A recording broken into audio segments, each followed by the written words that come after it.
This is the place where sports opinions collide. Dead in sports. I'm your host, Kenneth Inch. Joining me on the show, we have FIFO 24/7. Look who's here, y'all. What it do? Yes, sir. And Shelton J. What's happening? What's happening? And Q should be tuning in momentarily. But you're now tuned into the best live sports talk show on YouTube. No filter, no agendas, man. We just fans of sports talking about sports. As we get ready to kick things off, make sure you guys hit the thumbs up button and let everyone know that we are live and we are about to get started. If you're not a member, you can join by going to youtube.com/deadendsports, or you can hit the icon next to the super chat button. And this is Thursday, so we will be taking some calls later on in the show. So if you are a member, be on the lookout for that. I'll drop the link in the members only chat for you guys to go ahead and get in and come kick it with us. So there's Q. What up, Q? Yo, Let me you go can hear ahead me? and yep. So I'm gonna go ahead and put that link in here now so you guys have it. This Thursday night football going on is Steelers and the Browns are playing. Not It depends on where you are. Not the best teams in the world to watch right now, given their situations at quarterback. But nevertheless, it's been entertaining so far. Nick Chubb got off for a big run. Trubisky threw one down to Pickens. Pickens had one hell of a catch, That was a and nice Najee catch. Harris. Yeah, Najee Harris Pickens, just he bodied nice, somebody. man. He nice. He is. He really is. I hate that he doesn't have a better quarterback to start his career with. But that dude, he a beast. I mean, it's supposed to be Pickett, so we'll see. You think they're gonna go to Pickett? I really don't think they are. I really don't think that they're gonna make the move. I think that by week 6, if it's not the way that it's supposed to look, they're not gonna fuck with him no more. They gonna bring in But Pickett. how is it supposed to look? That's what I'm trying to figure Be- out. I think you have to. It's all about, to me, the flavor. It's all about, like, how does it look when you lose? How does it look when you win? What's the record? You know what I mean? It's a lot of factors. So if Mm-hmm. he's getting blown out and he's throwing pick after pick after pick, then you might as well lose with your first round pick, your quarterback that you want to see. Versus if it's close losses, TJ's out, he's keeping you in position, then no, you gotta keep sitting Pickett so he can learn. I think they're scared with this line being like it is, though, man, because they can't run the ball at Right. all. Exactly. And I don't want. Well, I'm saying I don't. I don't think that they would want to expose Pickett to any undue harm to his mental or to his physical health by putting him out there. That's the only thing I can think of. Because I agree with you. It should be week 4 if it stays like this, because they're not Yeah. getting the ball downfield. The receivers are complaining. Chase Claypool is complaining. They're not airing it out, and you got all these studs out on the outside. hmm They gotta do something. It looks similar to how when Ben was here. They had same thing last year. What did Chase Claypool say? I have to look it up and see. I saw he was complaining, but Regardless, he's been doing that since I think the last the last year Ben, or the last 2 years of Ben and whatnot. Because I think he's just saying that he needs more of a chance. Like he needs more. He needs more time to work, or he needs the ball quicker. You know what I mean? Like he needs the ball higher. He needs the ball. You know what I mean? However, he's had telling it to him, it's just not getting to Mm-hmm. him. And what I observe, the line is bad. Najee can't get off the way he's supposed to get off. I think Pickens is not gonna even be who he's really even supposed to be until he gets whoever we think Pickett could be, or the quarterback that is gonna unlock that potential. Because I think he has a very wiry type of frame where he reminds me of like the Odell types. Yeah, they gave him a comp, but like just from body type, he mm-hmm. reminds me of that. He's not quite muscly enough to be a DK Metcalf, but he's big like that. But he's not, what I'm saying, muscly like that. He doesn't have that same build. So Deontay Johnson, Claypool, all these different weapons should be able to be utilized differently. So Trubisky, to me, he's the least of my worries. I'm trying to see what does my defense look like on the back half, and I'm trying to see what is the growth on my O line who's going to step up, who's going to get cut, because it don't really matter who you put in there unless you're just like losing terribly. That's where you kind of draw the line and say, all right, Pickett, you got to go. Mm-hmm. Yeah, I know they seem to be upset with this OC, so we'll see how things go with that. But yeah, well, right now that defense is just it's not looking good. Like, you out here letting No. Jacoby Brissett do this to you, bro. Like, come on, man, what are you doing? See, it's tough for them because they having trouble stopping the run, and TJ's not there, so they're not getting the pressure that they're used to getting. So this defense doesn't look like a normal Pittsburgh defense. Normally they're stingy, they're all over the place, and two, they're on the field too long because there's too many 3 and outs. Because they're not, they're averaging like 3 yards a carry. They can't move the ball. It's like not going their way. They need something to help the other side. They need to either get turnovers or some type of ball control so they can get the ball rolling. That's what they're missing. Mm-hmm.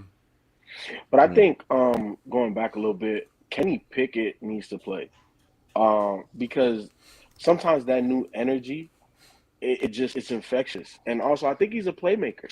Every time that he's been on the field, it looks better than what it does with Trubisky. And we talk about Mitch Trubisky, dog. Like, real talk. Like, Mitch Trubisky? Come on, man. You limited. I don't care what you do. They do got some horses on the outside. You know what I'm saying? You need a guy that can get them to rock. And even if it's not in perfect timing, right, as offense is very choreographed, Kenny can make plays. Like, he could go off script better than Trubisky. So, yeah, the O-line is suspect. Pittsburgh's not a perfect team, but at the end of the day, man, like, let the young man rumble. Real talk. Right. Yeah, You don't think that could hurt his confidence if he don't come out right? Look, he a professional athlete, man. Isn't he like 29? What? He up there. He is up there. That is true. Hey, he's older than some of those young guys now, so he's probably about, I think, Kenny Pickett's about 25. Kenny Pickett then 27 years old, dude, if I'm not mistaken. Yeah. Yeah, go ahead. But regardless, like, at the end of the day, he was a first-round draft pick, right? Mm-hmm. Yeah. Right? Yeah, He's going to get 2 years, at least 2, maybe 3. Mm-hmm. So roll the dice, know what you got. Get film on him. Hey, this is how we get better. But y'all can't make the case to me that Trubisky better than He's 24. y'all Q. He's no. 24? It's not that he's better than the 54. I definitely don't think so. I think that Pickett. I agree with you. I think Pickett is the way to go. I just think, trying to speak from Pittsburgh perspective, because I want to see him play, and I say that because, like I said, we know he's already what he is. He doesn't need development necessarily. He just needs to see if it works at this level. But his confidence shouldn't be shaken because of the age factor, but we don't know. But this line is shaky, man. They gotta tighten up.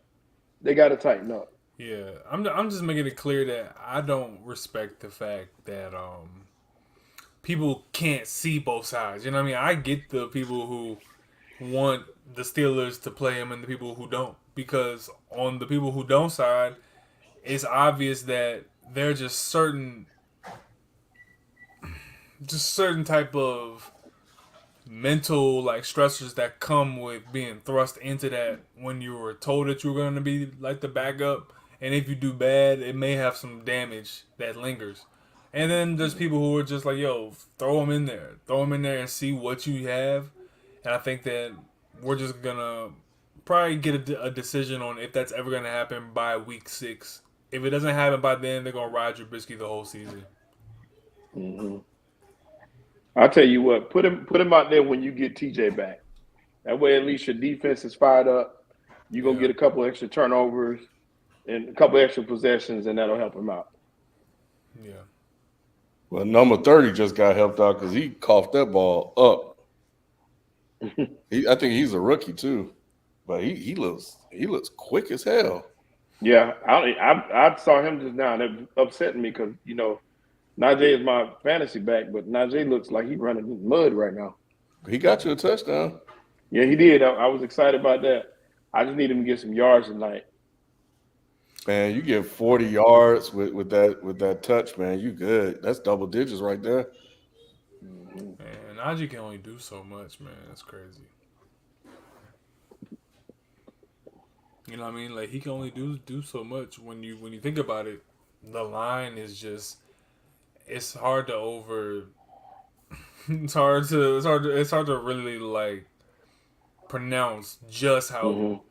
just shaky that O line is, man. Because there's so many key spots that are missing.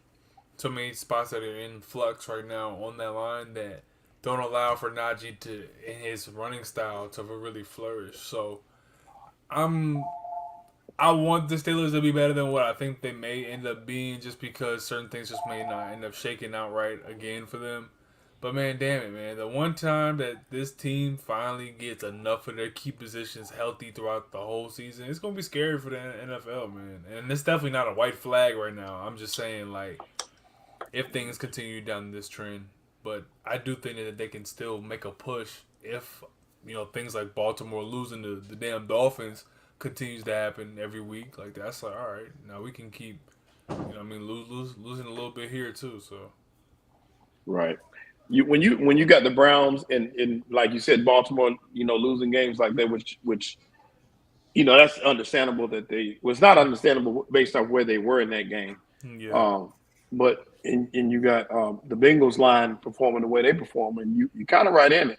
It's like who's gonna right the ship first, mhm, Pittsburgh or the Bengals? mhm, mhm, So it's really just a wait and see approach. absolutely, absolutely. But Well, they on the move now. Let's see what happens. yeah, I feel that. See what Mitchy do. Got a couple super chats that are a little different, but I'm gonna go ahead and start on some of these. Yeah, it's all good. Tracy G with the first one. First off, y'all, it's my birthday today. So y'all drop as many super chats as you can. I appreciate the love. Birthday love is much appreciated. Yeah, make sure we all Tra- say happy birthday to Chubb, man, for real. yeah, sing Hey, it. somebody else. Tracy Tracy G said, "Are you all excited for Ben Simmons after his interview with JJ? He showed a lot of confidence and set the record straight on a lot." I haven't seen the whole interview yet. I hope he was down. I saw it. I saw the whole thing. You saw the whole thing? Yeah, man. Like I'm gonna tell you right now, diehard Sixers fan right now. I'm a rational black man at the end of the day. Whatever Ben Simmons needs to be happy, that's cool, yo. That's perfectly fine. I'm not and never have been angry at Ben Simmons for any of the behavior that he exhibits within his job. It's not my job. I'm not getting paid for it. What I have loved for him to have flourished in a way that I think could have happened if certain things occurred that didn't during his tenure with us, yes. But I'm never gonna be like, oh my god, fuck Ben Simmons and blah blah blah. No. So it was a cool interview. I appreciate his perspective on certain things, and I hope he looks good for the Nets, man. I really do. I have nothing against him. So get your paper, man. Mm. Yeah, I got to check So, it out. I didn't hear if FIFO's iPad died, by the way, so he should be reconnecting. All right. so do you believe that he's gonna bounce back this year, Q? I think that Ben Simmons, his role right now this year should be he should be 15. He should be 15, 8, and 7. 14, 15 points, 7, 8 assists. You know what I mean? Like 6, 7 rebounds a game. Simple. It's simple. Just give me 3. Just give me 2 layups a quarter. Hmm. I'm not bugging. Like that shit is simple. 2 layups a quarter. Make 3 amazing passes that we've never seen a big man do. Play incredible defense. You know what I mean? I've never been mad at Ben Simmons as a player. He just has to be add a utility that makes sense for that team. It's just always been that simple. You know what I mean? Certain guys in the NBA, it's all about roles and it's all about energy and it's all about movement. And it's just like Ben Simmons, the way that he moves on the court constricted with Joel Embiid's movement. It's that simple. So with him being able to kind of man the paint area, the top of the key area, while Kyrie and whatnot, he can defend the best perimeter guys and KD and make passes while KD's in the corner. Run the break with Kyrie. It'd be amazing. Mm-hmm. Yeah, that man should average. He should average double-digit assists with those guys as long as they're playing. But we know how that goes. So yeah, just waiting to see. It would be nice to see their big three in parentheses, of course. But I don't know, man. This is so hard for me to hold out hope for those guys. I just don't believe in them. You know what? You know what these nets are going to be called? That we should call them. We should call them the theoretical nets. Yeah. As soon as KD got there, the theoretical nets. That's what they became. Because in theory, as soon as if they were, it's just like the ifs. It's just so many ifs. And I think at the end of this saga for Brooklyn, we will look back and be like, man, there were so many writings on the wall of how this was going to go. Remember in 2022, we thought Ben Simmons going to get it right. Remember when we thought KD and Kyrie were going to tough it out, and we thought they was going to work after the summer trade. There's so many things that's writing on the wall. They haven't cleaned up shit behind closed doors. All KD has said is KD got his hands, and I mean, he looked like this, man. He's just like, all right, look, I'm gonna play with y'all, but don't expect me to show up to no Christmas parties, no after parties, yada yada. I'm gonna go back to my office, give me my lunch, and leave me alone. Like, you know what I mean? That's what it is. It's no brotherly reunion. I hate to be a conspiracy theorist, but I think sometimes I'm like, man, if it was a black coach, he'd be catching a lot of heat for this team right now. And they'd be saying, Steve Nash? Yeah, Steve Nash is black. Easily. They'd be saying he can't hold it together. You know what I'm saying? It would be a lot more slander that way. Steve Nash gets away. He gets such a pass. He gets such a pass as a coach because nobody believes. His own players have shown they don't believe in it. Yeah. So, old boy laughing in summer league, like who is he? If he was a black coach, I'm telling you, they'd be tearing him up. He can't hold his team together. He can't coach these guys. So Steve Nash is the luckiest guy on the planet right now. Mm-hmm. No, like, and that's where I say where a lot of what KD brought up was 100% true. He was like, yo, you and Josiah, you all got some little like bromance going on here. Y'all getting money, doing insider trading and shit. Y'all got business ventures together. That's cool. I don't want to be a part of your little capitalist gangbang shit here. That's fine, bro. I'm here to hoop, but Steve Nash don't know no shit about no X's and O's for real like that. He was a nice advisor for me for certain things about basketball, but if I'm KD, I know what he's saying. He's just like, yo, optimally, Steve Nash is not an optimal coach for this type of team. You know what I mean? Like, we need a more hardline type of coach. Maybe not, disciplinarian like a Pop, but just somebody who's going to put more structure and have more run more sets. The fact that Blake Griffin, and I'm not trying to do a Nets deep dive during the Steelers game, but it's like the fact that Blake Griffin and LaMarcus Aldridge and all those guys sat, I think that kind of not, upset KD a little bit. Like, dude, these guys can help us. They were part of our big run last year. So, well, wasn't Steve Nash KD's guy? Isn't that who he wanted as coach? That's what I was referring to when it's like in Golden State when he was helping him with I think it was he was an assistant or some clinician thing. I don't know what's going on there, but he was definitely beside KD a lot. I don't think that that was his number one choice. I think that they went to him and said, "Would you be comfortable if he was your coach?" And I think KD okayed it. But now people are using that to like nail him to that. And it's like, there are probably 4 other coaches. You know what I mean? It's almost like if you really want to go to Red Lobster, but I gave you 3 other things and we ended up at Popeyes that you was okay with, I'm not gonna be like, well, you wanted to come here. Nah, like, no, what? Nah, I was cool. I mean, you know what I mean? That's where KD's at, kind of in my opinion. Yep.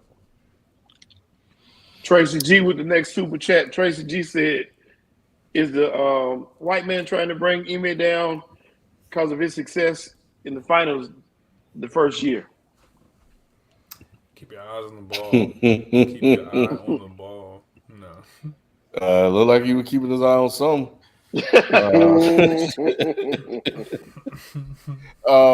Man, yo, that when I saw that just came out of nowhere.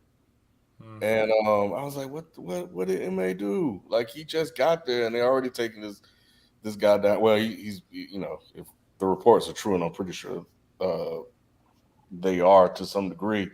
You know, he did this to himself, but I was stunned. You know, you just never really know how households are.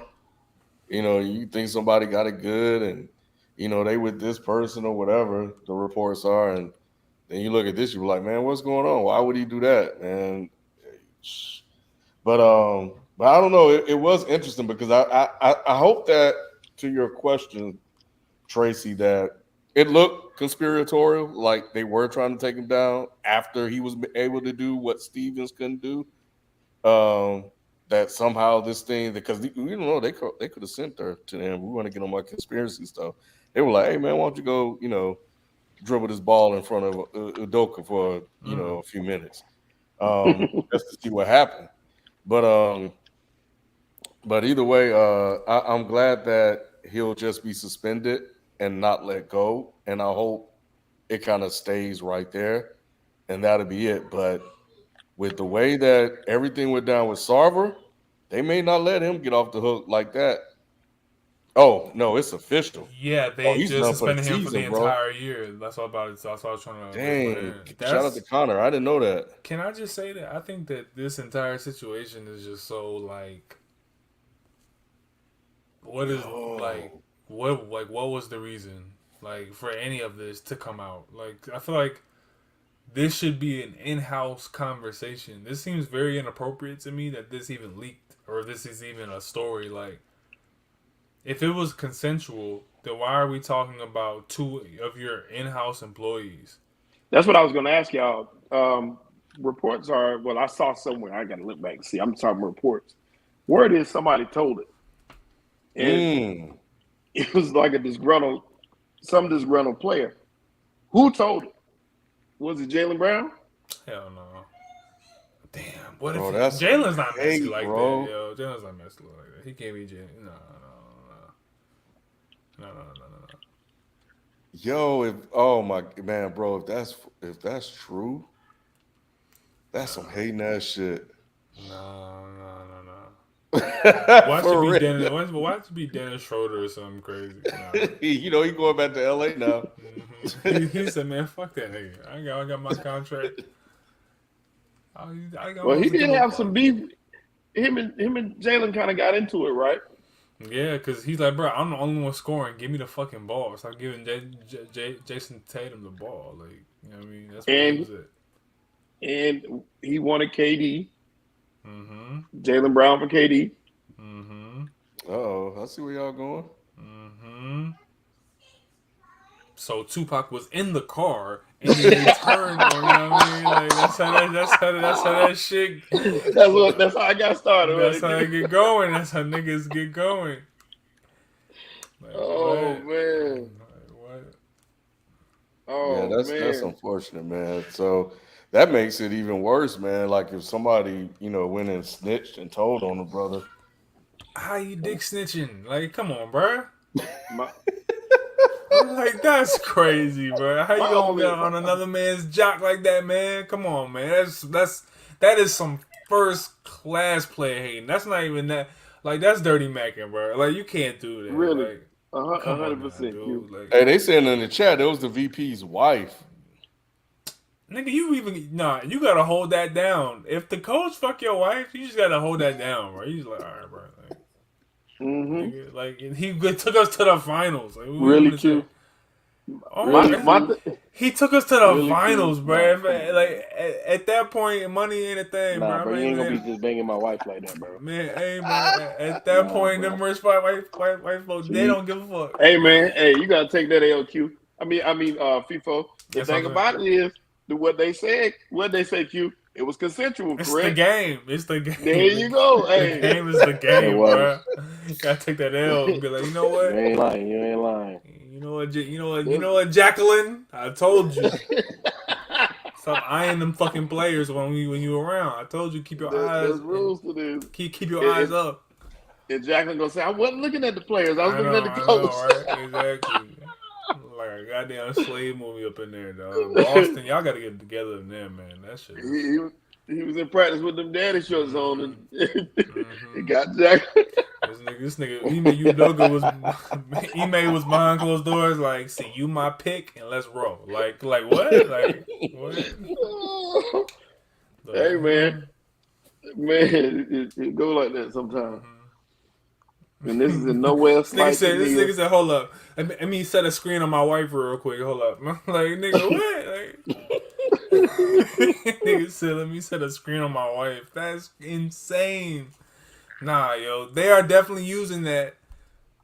It's not Black History Month, but they knew it was getting close, so they had to do something. I don't know. Some crazy shit. Prayers for you, man. TJ the Voice, man. Greater have been cheated on. I promise you that. Would I cheat on Nia Long? I wouldn't go into any relationship expecting to cheat on anybody. First of all, it's not my prerogative to do that. But Nia Long, especially, is one of the ones that, against our odds, you trying to stay faithful to. So, well, Q, like I said earlier. No facts. Halle Berry got cheated on twice. Right. Beyonce. Anybody can. Anybody can. Rihanna, Ain't everybody. nobody but Janet Jackson, all of them. We don't know what Nia like at the house. That's it. Thank you. Because it's just like, you know what I mean? It's just like, for a man who don't have, hundreds of millions of dollars, to you, a piece of gum is just a piece of gum because it's relative to your income. A motherfucker who got a bunch of Benzes and shit, he look at them like, trinkets. Like, let me go to the store and get a Benz. Bring it home, get a bunch of them. If a new one come out, he might buy that. And he might view girls that way. And a lot of men, if you got it like that, relative to what you bring in like that with the women, you know what I mean? Like, it don't matter who you got. You could have the baddest of the bad. If something else is available, that's some dudes is wired that way, man.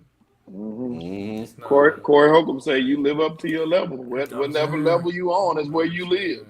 And that's his world. Prayers for Ime. He lost 2 rings in 1 year, bro. That shit is... yeah. He might not got no rings yet. He might be. They might can make it through the woods. They're gonna go to counseling and work through this thing, man. Prayers up for Neil. Man, Nia Long about to be back on that market. Man, yes sir. Yes, sir. I bet them DMs was full today. Man, you already know. Him and Doc Rivers is going crazy right now. Hey, Doc Rivers is the most relieved man on the planet this morning. Yeah. Doc was like... And Doc was out here wild. Doc had a bunch of likes full of some cheeks. Like, he had all his likes full of alternative cheeks. Yes. What happened with Doc? Doc into some things, bro. Yeah, Doc doesn't. Well, evidently, in which allegedly, Doc doesn't understand how Twitter works and was liking some lewd things. Lewd things on Twitter. Some girls and whatnot. Yeah, and he was wild. He got caught up. I don't know. He must have been when it's one of them nights. He is just scrolling too long. I don't know. Wound up in a weird place. Yeah. Like, damn, how the hell did that happen? And Doc woke up the next morning. Everybody like, you a sick fuck. He's like, oh shit, I forgot to. And tried to delete it all. He said, oh shit. Man just had to put out a statement. I have been hacked the last. Hey, that's the go-to, bro. Stop all that bullshit, man. Ain't nobody. Yeah. Well, first of all, which motherfucker sitting out there like, you know what we need to do today? We need to go get this motherfucker Doc Rivers password right now and like all bunch of porn, bro. This Ben shit, Simmons. man, this is, That's Ben Simmons got motive. yo, so Ben Definitely got got some Doc. No, this is the deeper, darker criminal fucking link. Ben Simmons got Doc, and then Jaylen Brown got Ime. oh man. Hey, the players are Nigga, taking those coaches what? down today. Like, I'm like doing the meme. You gotta see it. Yeah, right. And then he said Suge shot him. Like, you know what I mean? Like, some crazy shit. You know what I mean? Man, listen. King said, "Happy birthday, Shelton. Hope the Saints whoop Carolina Sunday. I am with you. I want Jameis Winston to bounce back and have a good week. I do. I need him to bounce back. It was a pain. It was pain everywhere. It was pain everywhere. Pain everywhere. I'm not a Saints fan whatsoever, but I don't like Jameis looking like that. I don't. He's a nice guy and he's funny. I like him being around him. He makes football better to me. You know, it's so crazy, like seeing like people clowning when he was talking about we're gonna eat this W, but it became such a thing. Like they even put that shit in Madden, bro. Like, yeah, James is all right, bro. Yeah, he is. James is a clown, man, and I mean that in every sense of the word. I would love going to practice and just seeing this dude on the field. I know he do some goofy shit when he get out there in the first minute. Yeah. Probably some weird stretching routine. I'd just be weak the whole time. Like, this is my fucking quarterback, yo. Like, this dude. I have to go to war with this dude. I wanted him and his girl to get a show. I saw them on like a little special, and I liked it a lot. Mm-hmm. He's got a nice one too. Mm-hmm. But I listened to him and Mark Ingram and what's the defensive lineman? Cam Jordan. They were on the show today, so I listened to them for a little. They're pretty entertaining. So I like these new athlete podcasts. But those three, of course, they were pretty entertaining to watch. Mm-hmm. So I said I was going to check them out more often. I have a question. Just like on some, random. Whose career would you rather have? Would you rather have Andre Johnson's career, or would you rather have Chris Johnson's career, the running back, or you know what I'm saying, Tennessee, Houston? Andre, that's a good question. Chris broke 2K. Yeah, he did. He did. But the only thing about that though was Andre was more consistent. Yeah. Exactly. From day one. So like he was the man day one until the last day he was there. Yeah, Chris had a high, and then he was back to earth after that. Mm-hmm. And I remember all the talk about the next year he gonna do all this and that again, and 2,500 yards and nothing. Like, okay, we got you.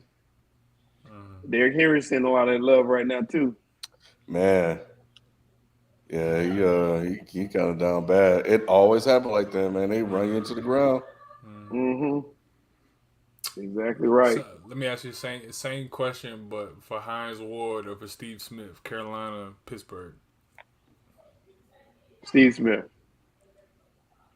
I love Steve Smith. Not because he was Carolina. I was thinking Hines too.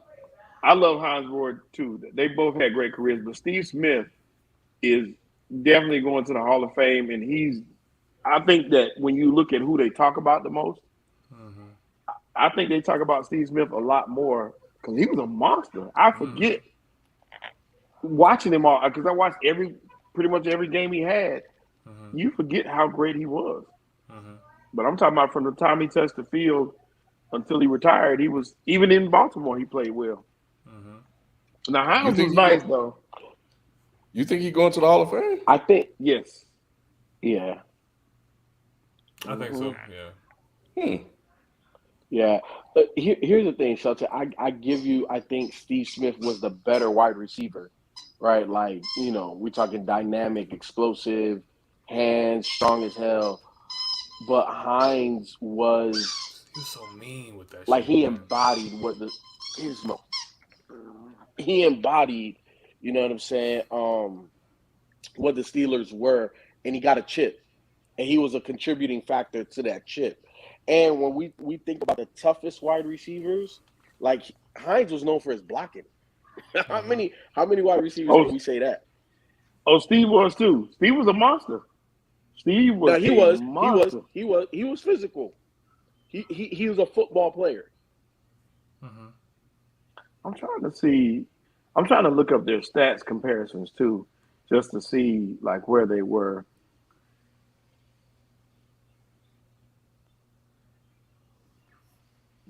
I was Steve, doing the same. I was looking right here. I'm like, hold up. yeah, Steve Smith is eighth on the all-time receiving list. Hines Ward is Yeah. where's I don't think he'll be where's that high. Hines He didn't Ward? have any quarterbacks really. No, he didn't. Hines Ward is 27th. So it's a huge disparity there. So to me, Hines Ward is not first ballot, but he's definitely a Hall of Famer. Steve Because Smith is questionable first ballot Hall of Famer. to add on to your point, people, I feel like Hines Ward was really the type of guy that just made it okay in the modern era to be really unapologetically nasty as a wide receiver. Like you didn't have to be Mm-hmm. super technical. You didn't have to be, super athletically gifted. But when Hines Ward was good, he ran good routes enough, and he was just ferocious, man. Like dude, with his way he would block, dude had a 10+ year career doing that. So Hmm. I'll probably go with Hines Ward too. I just knew that Steve Smith was always going to be a threat, and like their touchdowns are almost the same, Mm-hmm. identical. Mm-hmm. That's I kind just of I just wild. yeah, I just love Steve. Mm-hmm. Um, he was just that guy, and Mm-hmm. he was a nasty dude. Like he was a nasty, tough son of a gun to be that small. Mm-hmm. I got another one for y'all. Who do you think would be which player from the past would be better in today's game, more impactful? Reggie Bush or Brian Westbrook? Mm. Reggie, You think so? man, I think Reggie. I think Reggie was ahead of his time, bro. Like we he he I think he got a ring right, but he never was right after that hit from the Eagles. But Oh, he um, got but yeah, man, I smashed don't too. think teams really knew how to use him. Like, can you imagine? Like, Kyle Shanahan. it's almost like what Kamara is and what McCaffrey was are today. Mm-hmm. Hmm. I think they really tried to make him a traditional running back, and that just wasn't his thing. Mm-hmm. Yeah. I think Brian Westbrook he would excel, but I think he was excelling back then too. Not I think he excelled Yeah. more than Reggie did. Mm-hmm. Yeah, he did. He was more consistent. Reggie's injuries, like you said, took a toll on him more than anything else. And the fact that he But didn't he get the game just experience. Sheldon. He just has so many moments though, where it was like, damn, bro, this dude could just be healthy for like 10 games a year. It'd be perfect. Yeah. Hmm. He Right. was. And It was 7 games a year. He would give us 7 games, and it would be like you like said, three of them too. would be incredible. Three of those games would be like, what the hell? This dude got 110 yards, 180 yards, all purpose, and then it's like the next game, he'll have like 70 yards. All right, nice, 45 yards the next game. You're like, man, and then he's hurt, out for But you 4 more weeks. you know what, too, Q? Yeah. And to Ken's point on a lot of players, what team he ended up on would have been magical too. Imagine him with Patrick Mahomes in Kansas City. Oh, it'd be Mm. crazy. You know what I'm Shit, saying? imagine him and Kyle Shanahan. You know what I mean? He'd be Right. like Mostert 4.0. You know what I mean? Be Hmm. Debo without all the physicality as wide receiver. You know what I mean? Just Get him just out a of his face. I mean, imagine him and Tyreek Hill. Like, dude, be fucking. He was on that. He was on the Dolphins and he Right. was good for them then. So I felt like Mm-hmm. Wasn't he drafted by the Lions though? he was. No, he was drafted by the Saints, and then he went When did he go to. to the Lions? He was at Lions the last year of his career. Yeah, in 2013, 2014. And he was solid. He had games then. It was just like, dude, he was just Yeah, he had he a was. thousand yards rushing in his first Yep, year as a Lion. yep, dude. Reggie He Bush only was had 2,000 underrated. yards rushing his whole career, and that was in Miami, his first year in Miami, and his first year in Detroit. I remember that team. I was like, dude, Reggie Bush looks great for this team. Mm-hmm. Who didn't they have another running back when he got drafted by the Saints? Ronnie Because he was Brown, like the change of pace back, wasn't he? Was it Ronnie Brown? or was it Ricky Williams? Ricky Williams was gone by then. He was he was smoking weed, but by then he was chilling by then. Let me see. I cannot remember who the back was when he got there. He wasn't the main back. I don't think. I can't remember. If Trubisky can do this against just teams that he has no business doing this against, they obviously gonna go to the playoffs. But the defense got to win them some games. He's got to get one or two of those like no business type of games. Yeah, I mean, well, it was a 2 minute. It was the last 2 minutes, so things kind of, That's all good. this the damn C parts when that shit happens. Nobody really guarding anybody, but This is yeah, a I mean, good shit. divisional game. Mm-hmm. Yeah. And what's his name? What's the kid's name? Brissett. He had a good little drive going as well. So Deuce McAllister. yeah, I remember Yeah. Deuce. Deuce from Mississippi. That's who the running back was when he Yep. got there. I knew he wasn't he got less carries than Deuce his first year in the league. I couldn't remember who the starting back was. Yeah, I remember Man, Deuce. Deuce Man. was that guy. Mm-hmm. So Deuce was like the workhorse, but they couldn't figure out how to use him in New Orleans. That's what it was. And that was also the year that Mario Williams was drafted first, and Reggie Bush was consensus first. Nobody thought about Mario Williams. I think Mario Williams was Jacoby Brissett's teammate too in college. Now that I think about it, I remember watching Jacoby at North Carolina State, thinking I would love him to make it to the pros, but there's no way. Facts. I remember watching him in college and saying there's no way they would get his brother a chance. Of course not. So when New England gave him a shot, I couldn't believe it. Of course not. So where do we stand on Nick Chubb right now as top 5 running back? We still saying that? We still good with that? Oh yeah, I am. Okay. Yeah. All right, making sure. Yeah. I think that I definitely think so. I just think that they need to figure out how, like Nick Chubb will get it going and they'll go away from him, and it's kind of puzzling to me what they be trying to do sometimes. It's like they try to get other people involved. Work that dude. Hunt. Like Just this is the case. Yeah. This is the case where he can get more carries, and when he's running like this, like he was running early in this game, you make sure you put the ball in his hands. We'll get Kareem Hunt going later. Or if something else happens, we'll figure it out. But if this dude is running the way he is, he needs more touches. I like both these backs, but I hate them being on the same team because both of them are feature backs. They don't need to be splitting carries. And I have them both on my fantasy team. I only started Chubb, and I only drafted Hunt because I know Chubb gonna get hurt. So and that's the best back, solid replacement you can get. Because I don't lose anything at all. Matter of fact, you'll gain a little bit because he'll catch a couple passes. Yep. Man, is that a joke? We should read Tracy G's. I'm sorry, Tracy. Tracy, do you all agree with Shaq about KD being an abject failure? I don't want to say failure. I think he just didn't achieve the ultimate goal. If KD went to Brooklyn to get some money, and he went there to go get some 35 Ventures capital startup to expand his business and basketball secondary, but he can't say that, then cool. That's kind of what it looks like to me. It looks like he just wants to hoop and have fun and do his thing in New York. Kyrie wants to be close to home. So I don't think, Shaq is being obviously serious. He's just trying to make content. But on a serious note, if somebody were to suggest that, I'd completely disagree. He still has time, and he could win a championship next year. Could do it the year after. Who knows? But we'll see. Yeah, I agree.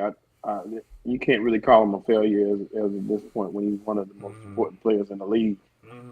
So, Of course one of the greatest players on the planet right now. So how can you say he's a failure when he's in the midst of a career? I'm not even hearing he's a failure if we're talking about pre-2020. Like, I'm not hearing any of that. 2022. I mean 2021. I'm not hearing that because it's like, dude, he wasn't healthy until last year. So. But let me ask y'all this: is there not expectation when you have a certain level of greatness? It depends on who has the expectations. To me, it depends. I think greatness in and of itself bears expectation.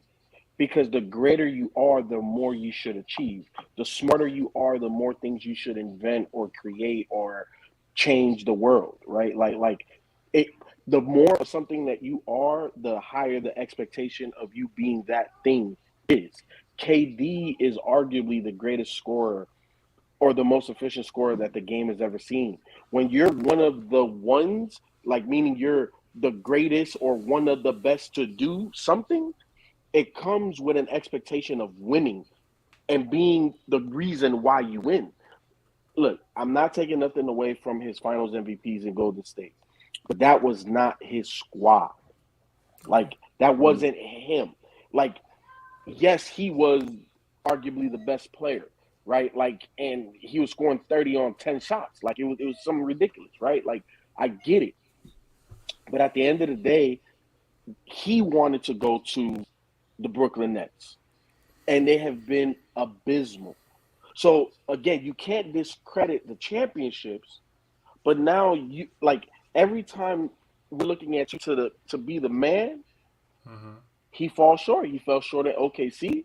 He didn't fall short in Golden State because it was already pre-made around him, and then he's falling short with Brooklyn. I think that when you're the best of, and at that height, bro, like there's more expectation. So I'm not going to call him a complete abject failure, but he has not lived up to what KD should be. Hey, people, you know what's funny? You said you're not going to discredit him, but then you discredit him. So I don't think it's discrediting him, because he's he has to. No, he is, and he's gonna go. Look, first ballot Hall of Famer, MVP, all of that. However, when we're looking at the career in context, it's like, okay, bro, like you were great, but did you win because of you? And here's the thing: is that I think that I can hold two things at one time. I believe KD to be one of the greatest players of all time. I think that ultimately he will wind up top 11, top 10 in a lot of people's lists. But as of right now, it hasn't been a career full of individual success for KD beyond scoring titles and MVP. And people be like, "Oh, that's a lot," but in terms of individual, I think that LeBron, his championships, even though that they are team successes, LeBron's intangibles shine through in all that shit. You dig what I'm saying? Like, Is that your people, dog? your dog is going in. is that a dog or is it a baby? What the fuck? Oh, okay. All right. I'm about to say, people over there just playing with a toy and shit. It's one of those stress relievers, those stress balls. Yeah, he's over there. He going through it. Hey, he was going My in guy just now, Gizmo, too. My guy Gizmo. I'm like, damn. I'm like, goddamn, dude. Nah. Oh, man. Sheldon, I've always said KD's never been the best player in the league his whole career. He's never had a moment where he's been. I've said that. It's always been LeBron or Kobe. Yeah. And right now it's Giannis. So it's like, I don't think that we should have these expectations of him. I think we keep trying to force this on him, yo. It's like we keep saying, dude, you're an amazing scorer, but sometimes an amazing scorer doesn't have those intangibles to be a leader, to Right. like to be that guy. LeBron is not looked at as a scorer, but he has those intangibles, and he scored a lot of buckets, but we don't give him that though for some reason. I think it's because Right. he does more visibly on the court with his body type. And see, at the end of his career, I think that's what Kevin Durant is going to be known for more than anything else. He will be one of the greatest scorers of all time. Yeah. And that's what he's going to be known for. One of the most unstoppable players of all time. He was a mercenary, bro. He was a mercenary who wanted to get his own team, try to do his own thing. And if things continue to trend this way, then he won't be a guy who could have put it all together to make a team concept follow his talent. You know what I mean? And that's just, maybe you blame, certain things like health, Kyrie not being there, whatever. It's fine. James Harden's hamstring, whatever. But one thing has been certain. Steph Curry's won without Kevin Durant. Kevin Durant's never won without Steph. I think that those things separate greatness if we're talking about categorization. But if we're talking about expectations for a player got to show me that they're trying to meet those expectations for me to even want me to hold them to them. That's where I'm at now in 2022. I'm no longer... If guys are like, oh, I just want to hoop and whatnot, all right, cool. I'm not sure. But come on, man. Like, I feel that if that is the perspective that we take and we accept, not only from ourselves but from the people that we hold in high regard because they've been blessed with gifts beyond, things that you can imagine, right? Like to be 7 foot and to move like a guard and to be so silky smooth like that. Again, I just think it naturally just bears expectation. You should win and you should be dominant. And I'm not saying that you should go to 8 straight finals or anything like that, but it's like even if you won every other year, get multiple chips or whatever, but like do it because of you, because you're that great. I don't know. I can't accept. I just want. I guess. So what are you hooping for then? Like, what's the motivation? I guess the biggest thing that was his deterrent is you're playing in the league with LeBron James. You're playing at the time of one of the greatest players of all time. It's like but there's always going to be one of the greatest players of all time playing. No, I can't say that. Don't tell me no. No, let me tell you why I say that. You got Jordan and LeBron. But you got Jordan and LeBron that people will talk about in the GOAT category. But Kobe was that bridge. Kobe was that bridge, though. But people don't really talk about them in that. When you even Kobe gets a lot of love. What are you talking about? We don't talk about them like that. No. Those are great players. To ever play. No, those are great players, but nobody talks about them as being the GOAT. Who? You see what I'm saying? Those are Kobe? great players. Yeah, Tim Duncan. Kobe gets mentioned, but Kobe's always been ending up third. Nobody really – they may put LeBron below him a little bit, but nobody's ever said Kobe's better than Jordan. If you're talking like global influence, I would say LeBron and Kobe are pretty on par. I don't know if a lot of people – I think the conversation on national level has condensed down to LeBron versus MJ. But Kobe gets thrown in there by a lot of young cats. Like, he's the greatest I've ever seen. A young, 35 and under, everybody you can catch will say LeBron or Kobe. But I don't know, bro. Like I'm no longer stressing these athletes who are telling me, bro, I'm just hooping, smoking weed, and getting paid. Like I'm not tripping, bro. You're playing fucking Call of Duty Warzone. You don't give a shit about the game enough. I'm not saying KD doesn't care. He works very hard at his craft because he loves the game.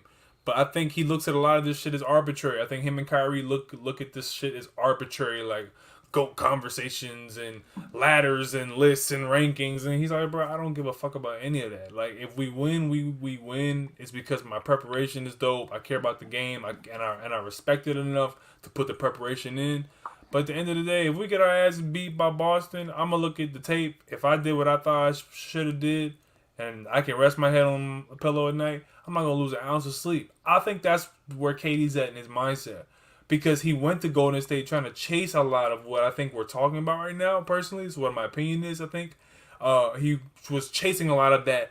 Man, I gotta get one so I can be in the convo with Bron, or I gotta get this off me, or I gotta, I really want to play with this team, and blah blah blah. And when it happened, he was looking at the confetti falling. He talks about it. He's like, bro, I was just really the same feeling, like empty, hollow. Kyrie talked about that same feeling. I think they bond over that, of them both being in locker rooms. Like, bro, I called Kobe. And I'm like, oh shit, bro, I did it, yo, it's crazy, Gianna, oh my god. And Kobe's like, congratulations, man, have a great.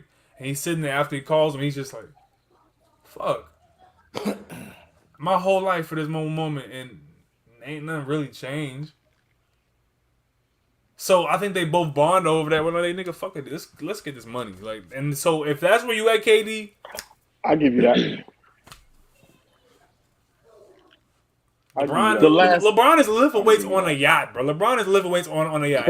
He's chasing Jordan, bro. Like, he chasing Kareem. Right. Like, so I'm holding him. I'm holding I'm holding you to that. Dwayne Wade, when he was in his prime, I'm holding you to that. You want to be better than Kobe? Show me. So it's like, And that's why I say, like, to me, I think. No, go ahead. No, go ahead. Go ahead. That's fine. That's why I said, like, I question the motivation, because I feel like we didn't have to question that up until now. So why are we changing that tradition, right? Like, if you're playing in the NBA, and I understand the love of the game, like, what are you playing for? Is it solely for money?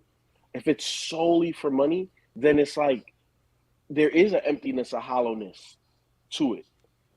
If you've been blessed with all of this talent and your motivation to play is mainly that.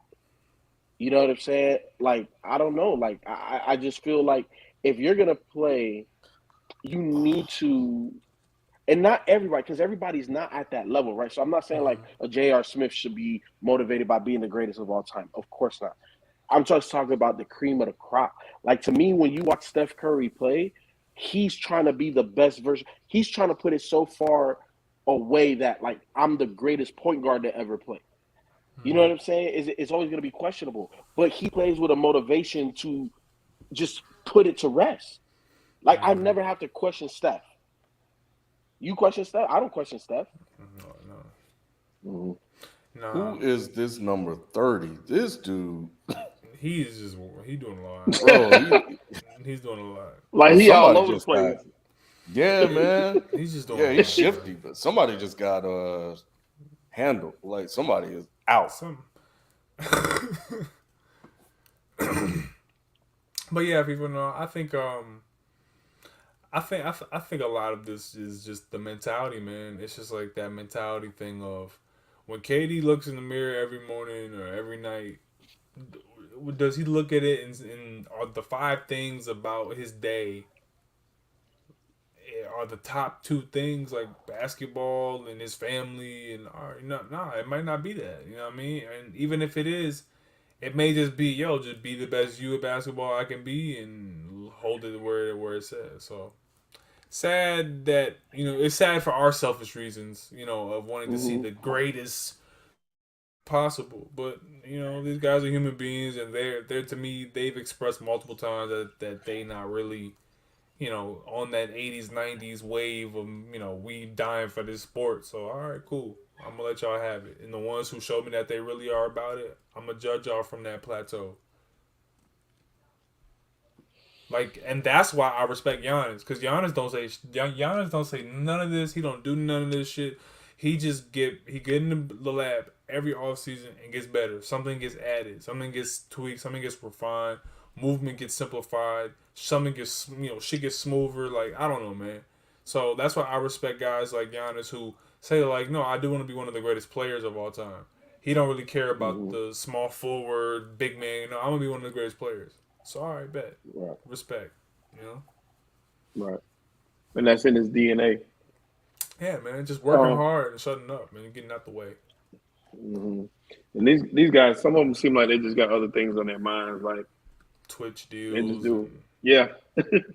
Video social games. media. Doing TikToks on the field, dancing this shit. Like, bro, you don't sit your happy ass down somewhere, dude. The last Onyx said, "What cities you guys think deserve an NFL team?"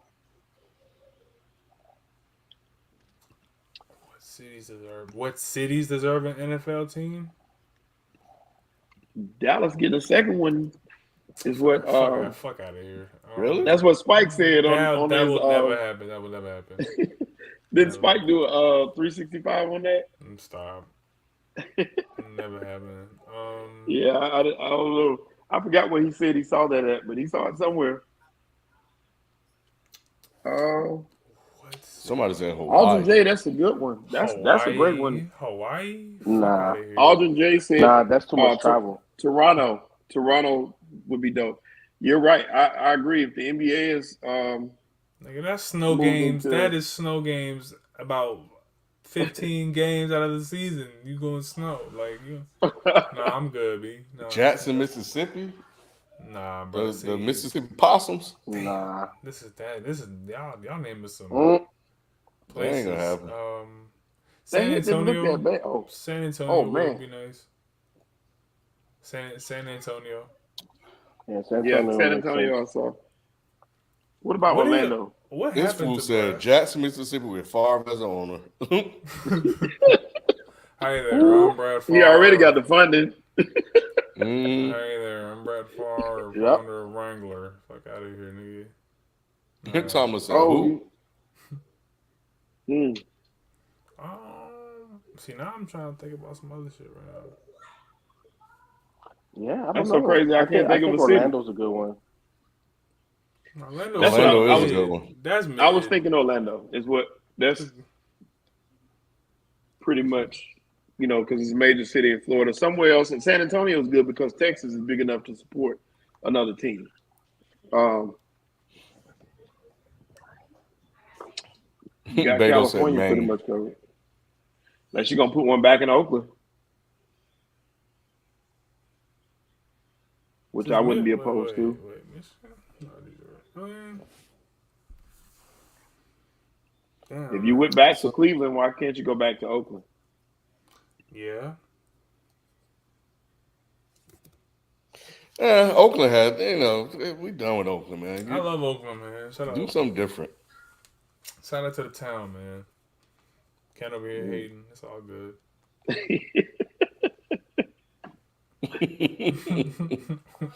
Let me see what else we got. We ain't tripping on nothing. We appreciate the super chat love. If I miss you, let me know. Chief Miyagi, always with the love, man. We appreciate you big time, bro. Udoka from downtown. Bang. Neil wasn't with him coaching in the gym. No, chill out. Kept this in-house. We should know nothing of this. We're not going to do that. Miss Nia Long. No, but I actually do want to say that I think it's actually really egregious that they suspended this man for the entire year, as if there are not execs behind the scenes with kids trapped in closets and shit. Like, come on now. Like, are we really doing this?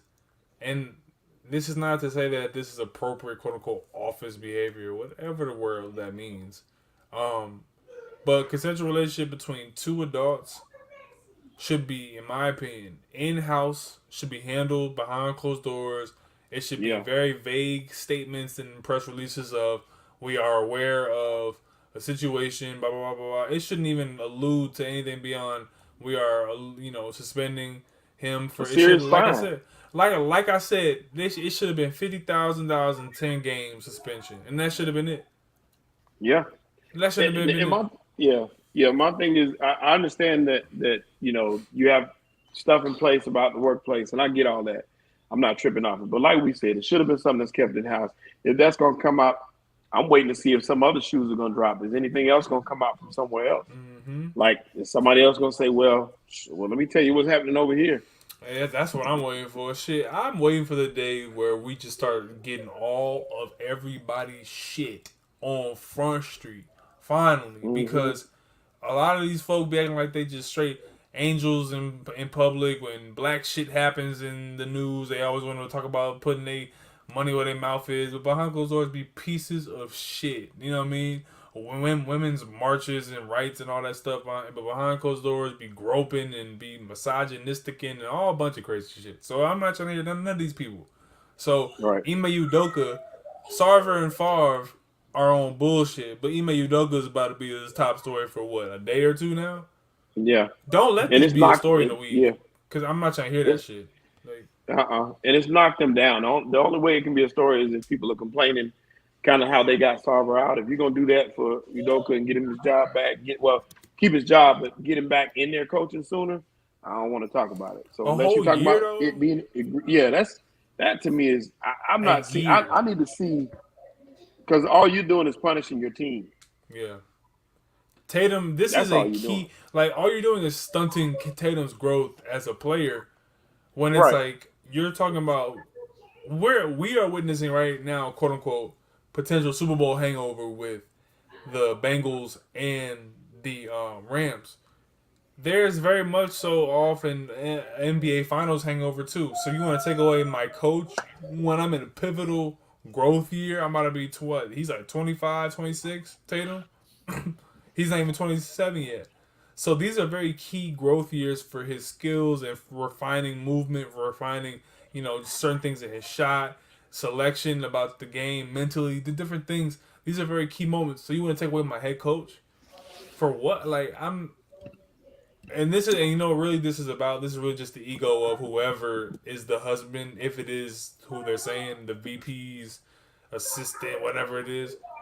If that's the truth, if that's just some straight internal ego shit. Like, oh, I don't want to see this guy's face because he did this shit to my wife. Shit, Right. which is petty. You know what I mean? Just like I said, charge it to the game, let it go.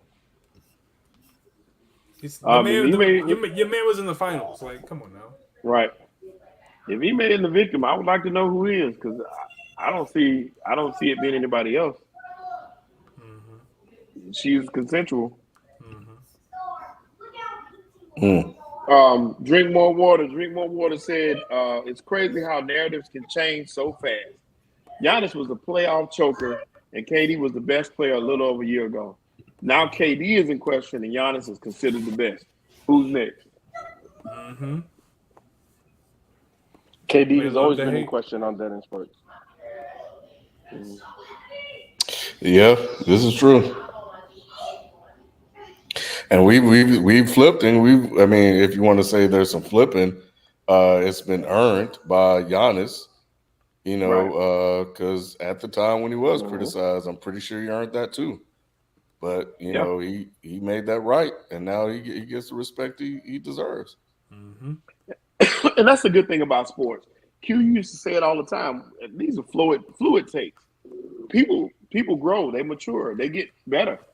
Things happen to make you say, well, this is this way today, and yesterday it was something else. It can happen. And information, these man. are cases, right? These are cases where it happens. Information when you expect updates. growth, right? And you expect growth out of these players, and some of them you get it. I.e., Giannis. Giannis grew. Mm-hmm. Mm-hmm. So, bro, it's just like certain players care more, man. Certain players, and I can't tell another man. I used to be on this type of shit when I was like 14, 15. Like, why don't he could be so much? But then I realized, bro, there's 24 hours in a day. There's 24 hours in a day. Not everybody's gonna be for 15 hours out of the day be thinking about their craft. Like, not everybody cares about it like that. Some dudes wake up, they might, go get a breakfast, chill. Some dudes in the NBA, most guys who have a solid contract, they get up every morning, they either play the video game or go work out, or they get up, smoke, then go work out. They get up, go get breakfast, work out, and then that's it. And then might go shoot shots later on that night, just on some light shit. But if they're not fucking with their trainer, you know what I mean, like twice or three times a week like they normally do, these guys, you know what I mean, ain't really vibing the way that it used to be, man. This is no longer I gotta grind so hard just to get a 3-year $50 million deal. Like that's not nah, bro. This ain't Motown Records anymore, man. Like we got money Mm-hmm. now. Hey, Right. can Stefanski coach? A little bit, a little bit. I mean, okay. I gotta see him with Watson, I suppose, because he had What is Baker it last time. He that you got don't like Brissett about this him? time, and it's looking the same to me. What is it about him that you don't like, Ken? No, it's just I you know I'm just wondering if he can actually coach. I know Freddie. I remember Freddie Kitchens couldn't. But it's just the offense just doesn't look. It doesn't look Mm-hmm. it. But again, I'm gonna wait because I realize that it is Brissett. Now, if he's still doing this shit with Deshaun Watson after Deshaun Watson gets some reps under him, we'll Right. see. We'll see. We'll revisit the So conversation. how many games before Deshaun should start looking like the guy we know? I think we won't see him, the real Deshaun, until next year, bro. What happens if he plays Mm-hmm. a little bit this year? Like that's what I'm saying. Like it's a very fluid situation. So, what if he plays towards the end of the year? They just get him reps, like regardless. Mm-hmm. Like and he has like 2-3 games, and like that last game, you see it a little bit. So, I think you would have to give Stefanski the next 2 seasons at least. Personally, like at Mm-hmm. least this one and the next one, at least this one and the next one. You got to because Deshaun Watson's been out of football for almost 2-3 years now. So you can't just sit on your laurels and be like, all right, well, we got Deshaun and we should be good. No, he got to get that feel back. He was once a top 2 guy, top 3 guy. Mm-hmm. Damn near looked better than Mahomes for that playoff game. You know what I mean? But what's his name? Bill O'Brien. Man, imagine if they won that game, bro. We look at Mahomes so different, man. That's what I'm trying to tell Man. y'all. Like everyone keeps, oh well, he's the chosen one. He could. I said it in the chat, no disrespect last time, but it's like Mm-hmm. he might be light skinned Favre, bro. You know what I mean? Like real shit. Like he might just be that guy. Like Favre was doing no looks. Favre was scrambling and throwing crazy passes, 2 MVPs and shit like back to back. Super. All right, damn, cool. But it's Mm-hmm. like I said, man, it's very possible that man never wins another Super Bowl again. He could be Aaron Rodgers. He could be Tom Brady. He might win 8. Who knows? So it's always a matter of just year by year adding to that resume. Right. Tracy G had a super chat that came through. Did we do this one? Will Seattle win No, we another game didn't. this season? Yeah, they'll win like 3-4 more. Yeah. Well, I got to look at their schedule. I Mm-hmm. have not seen the schedule. So I really got to take a look at it. But I yeah, they will. Uh-oh. Let's see. Okay. Because it is. Ooh, it ain't looking too hot over there. Let me see. Shout out to King Cam, who is a new member of the show. We appreciate you. And the link to call in, we got a few minutes, is posted. So if you want to come through, ask a question real quick, feel free to do so. Let's see what else. Let me see what else got out here. It was a happy birthday to Shelton. You already did that about the Saints. This one for you, Q. Yo, What's your take on the Eagles so far? I know it's early, but them boys look like a threat. Jalen is showing progress, and they're a deep roster. I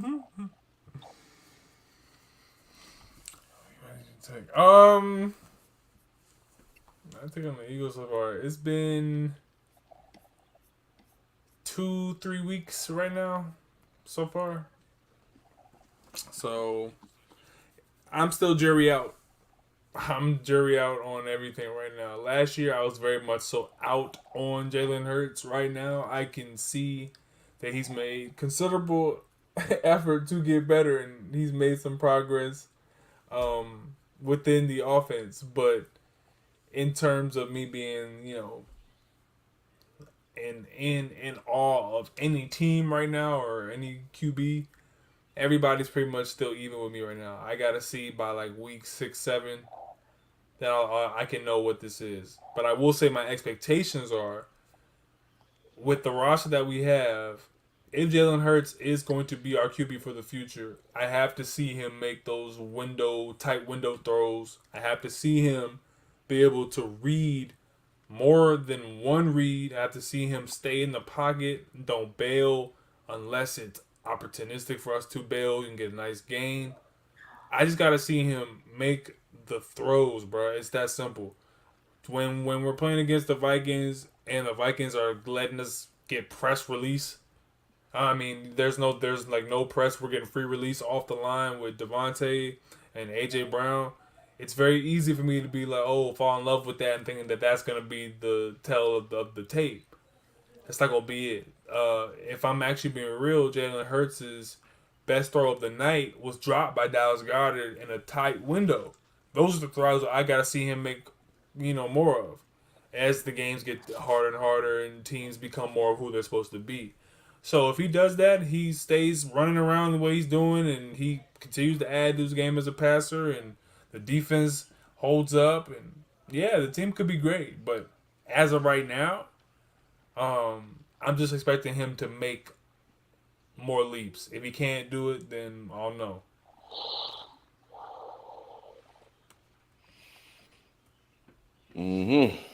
All right. They say y'all so negative, bro. Shout out to Rob, man. He's at the weekend concert, so yeah, good luck with that.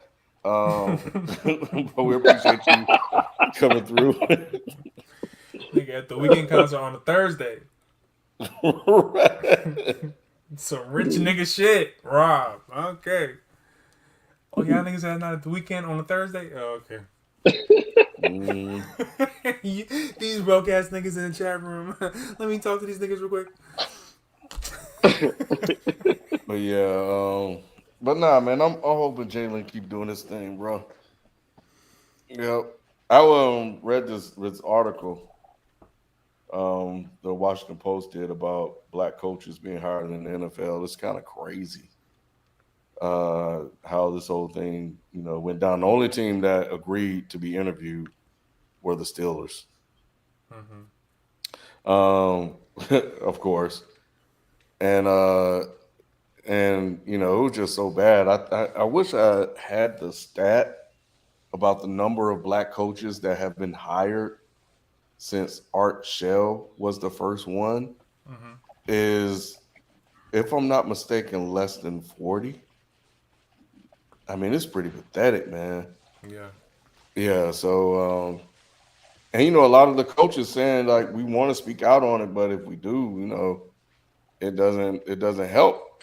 And one of the things that I saw towards the end of the article, it was like, we got all these things in place where we made some modifications to the Rooney Rule, and we're gonna give these people draft picks to blah blah blah blah blah and stuff like that.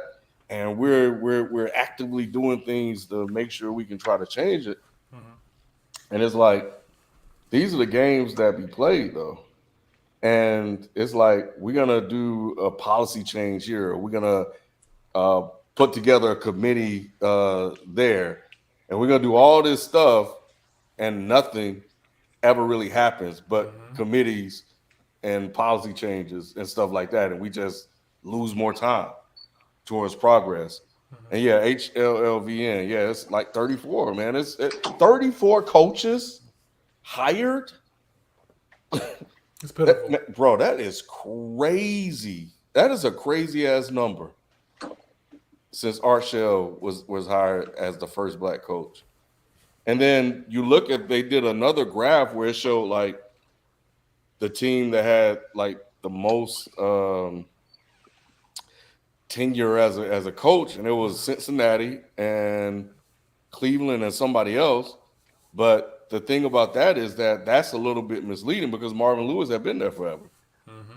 And now Marvin Lewis, Jim Caldwell, and Hugh Jackson can't even get another gig.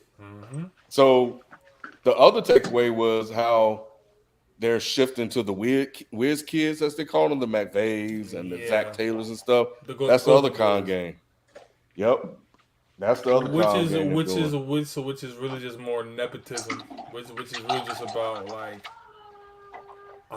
figuring out whose pipeline and whose coaching tree are we gonna just run all this money through. It ain't nothing but money laundering. Like, don't let the white folk ruin this shit for y'all and lie to y'all. It's networking, all that shit. Nigga, that's nepotism. It is nepotism.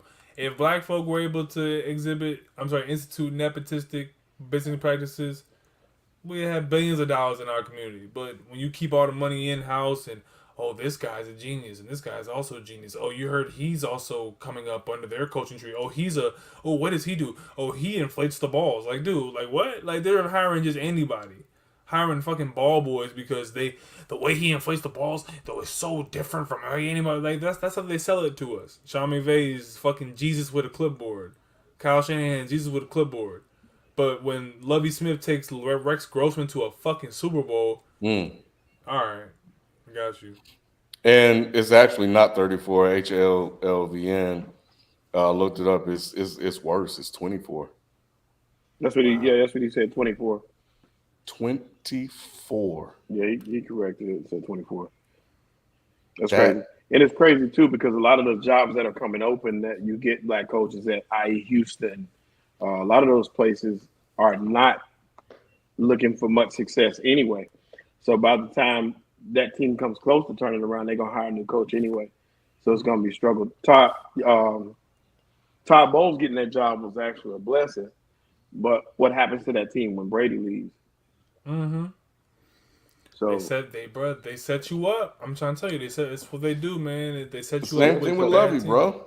Lovie only got that job because of. That's what I said. Oh, you said Todd Bowles. Well, I said Lovie first, and that's what I was saying. Okay, you did say Lovie, yeah. It's both of them. Yeah, they did the same thing to Brian Flores. And they did it to Todd Bowles the first time with the Jets. It was a team that was just destined to fail, and there was no way to succeed. So it's like you get a job. Detroit, it's like, see, a shot. Detroit, what's his name? Caldwell. Like, bro, they do this it's like JFK and the convertible every fucking time. They put you right up in that motherfucker. Like, all right, yeah, we gonna give you a job. Enjoy the ride. JFK in the convertible. That's how they do it, bro. They get your ass in the convertible, enjoy the ride, and you do not make it around the other side, bro. It's how it happens every time.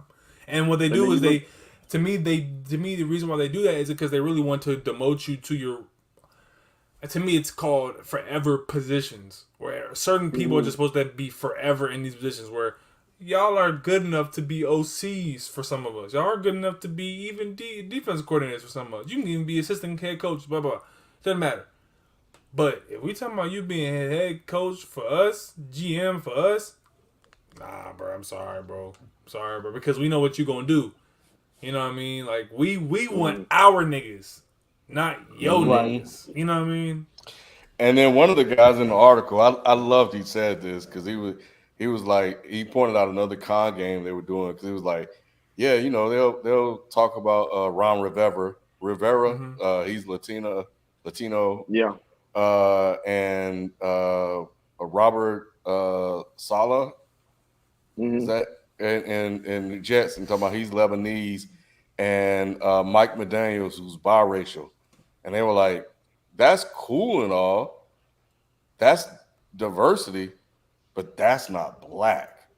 And and that's what they do. They try to throw all these diversity hires out here, but the issue that we're talking about is black. Right. Because these players are black. Yeah. These players are black. And what do we make up? 70 to 75% of the league? Yeah. And it's probably more, and they probably count niggas who are biracial and shit who look like us. They really are black, but you know, I don't know. They always cook them books, man. They cook those books all the time. And, you know, this is where we at, man. Like, we have to understand is that when you are dealing with the NFL, you're dealing with, by default, you're dealing with a racist organization because you got a bunch of rich white dudes who grew up in Mississippi, Louisiana, grew up in coastal city elite cities, grew up in trust fund organizations, and, you know, go to a bunch of, you know, conferences full of other capitalists and people within big business and whatnot. So when they try to talk to some niggas from our neighborhood who know how to tote that rock or can throw the ball really well, and then we know talent, we have the X's and O's down and whatnot, they look at us like, who is this nigga thinking that he can tell me how to run my business? Hold up, like. You think that you know how to hire all the people that I know how to hire? Oh, no. You don't play golf with me and my boys. See, you my Right. nigga. You know what I mean? I don't want your niggas. Because if I hire you, it's because you one of my niggas. That's what they don't get, though. You know? So we keep fighting this uphill battle of trying to get a people who are committed to misunderstanding us when it's really just about control, bro. It is. Yeah. It is 100%. Speaking of black coaches, what did Herm do in to get fired, man?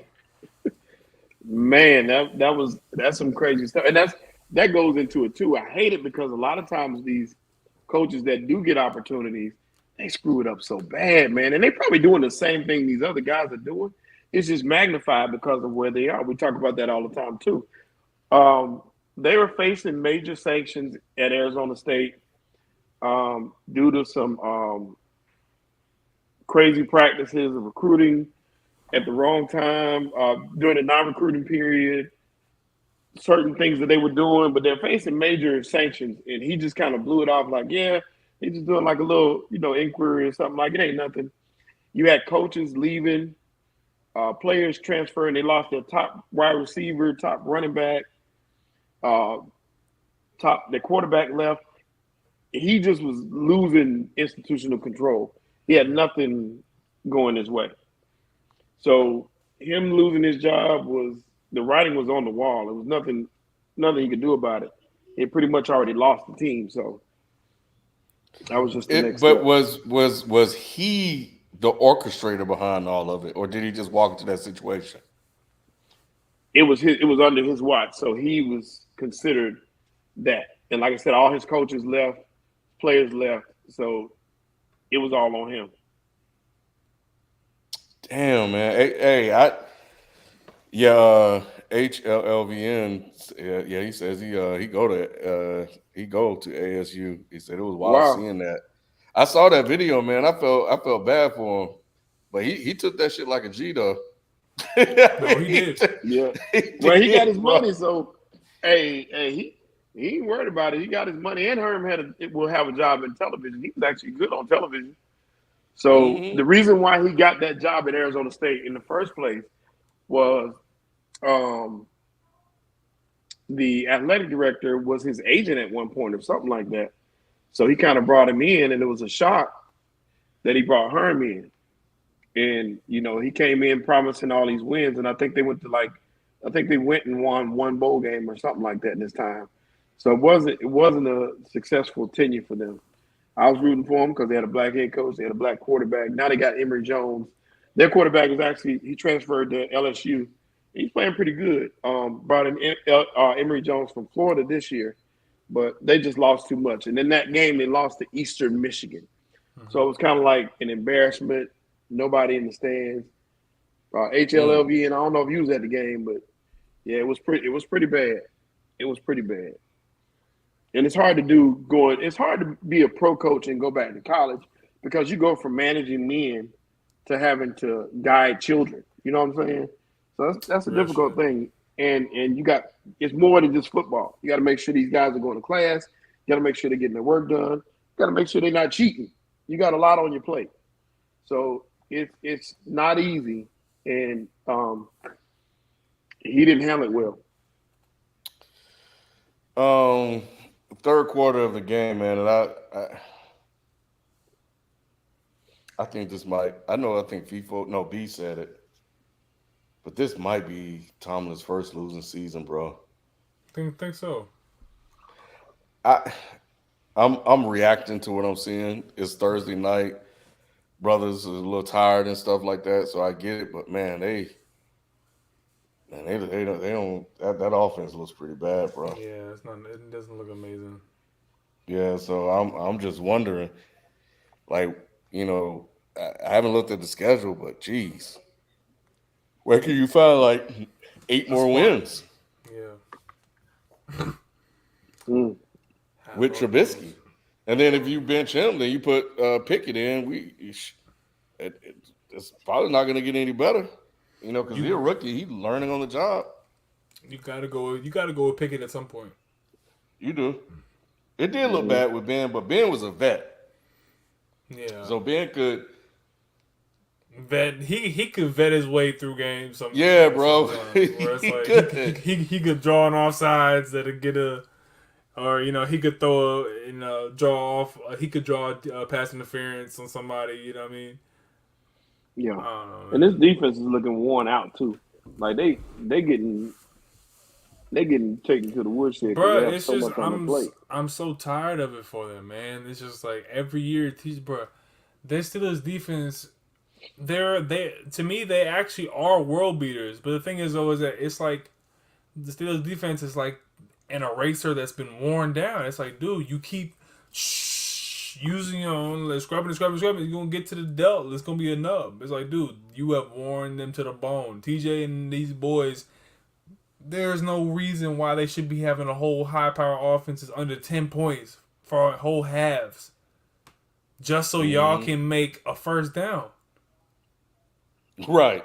Like, what? Right. Like, bro, like, the Steelers' defense held the Chiefs' last playoffs to, like, scoreless in the first half. If they had any semblance of an offense, they might have been able to challenge them for that game. Because the defense is that gifted. They're that opportunistic. They're that, constantly, making plays.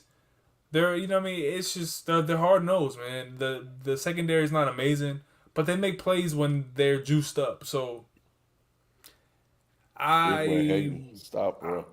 I don't know, man. I'm excited to see the rest of the season for just the whole AFC North. You know what I mean? Well, this game isn't over. It's still only 2 points. It's not like Cleveland's any better, right? But I don't know. I just got a feeling at some point Hunt or Chubb, they're gonna pop one, bro. Yeah. Well, somebody just got caught. Man, Cooper just doing them boys up. He doing anything. Cooper's route running so good. He's so precise, Yeah, he just needs to stay healthy. That was a damn good play call.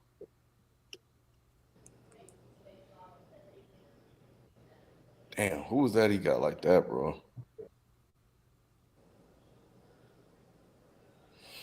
Yeah, I mean, you have no faith in Trubisky, man. I think that's just what it is. Ultimately, it comes down to the fact that he cannot sit in the pocket and make that simple throw. Yep. There you go. Look at him just dragging people. I mean, they hit this dude and he don't stop moving. They just bounce off of him. Insane. Yeah, his legs are just amazing.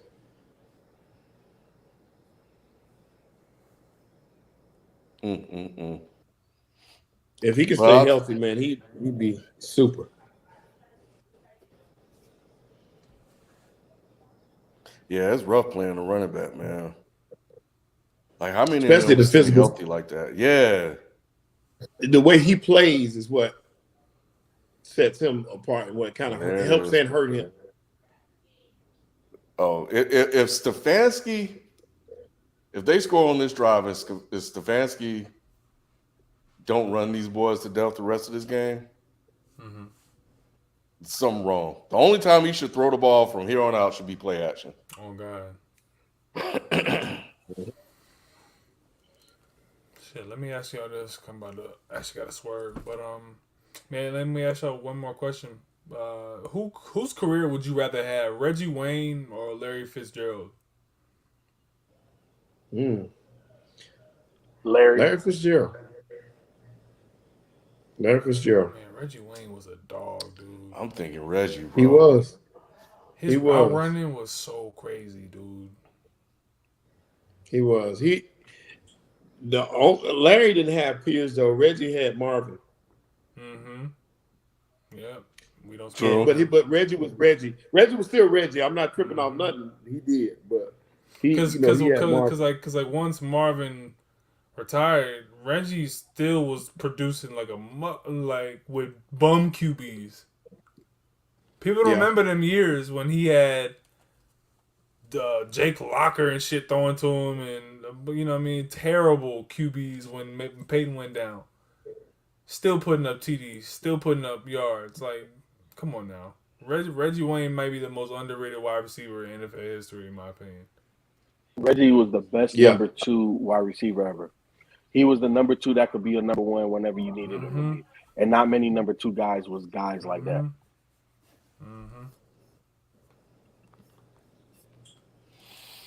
Yeah, Shout out to Jacoby, man. Go ahead and get your second win. This the first? No, is this the first or second win? Second win. First one. Second win. They beat Carolina first week. Come on, put Chubb in. If the Steelers gonna lose, I need this touchdown. He got 100 yards Free Chubb right now, and they got Kareem Hunt at the goal line. I got him on the bench. Because that's how they make up and keep him happy is they let him score touchdowns. Kareem Hunt gets all the close carries. That's some bull. They do it every time. That's how the first game he had 2 touchdowns. I know. Sitting on my bench chilling. They do it all the time. They've always done that since they've been together. Grab him. There you go. Put Chubb in.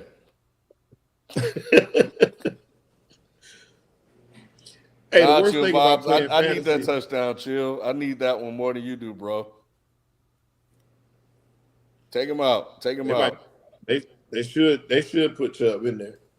Put Chubb Hey, that's in the worst now. thing about fantasy football is having to play the teams that you love the most or players that you love. I remember playing Cam Newton one year in fantasy football. It was the best game of his career. It was the most happy, sad moment of my life. Damn, I was like, I'm not playing fantasy after this. Grab him. Don't let him man you. There you go.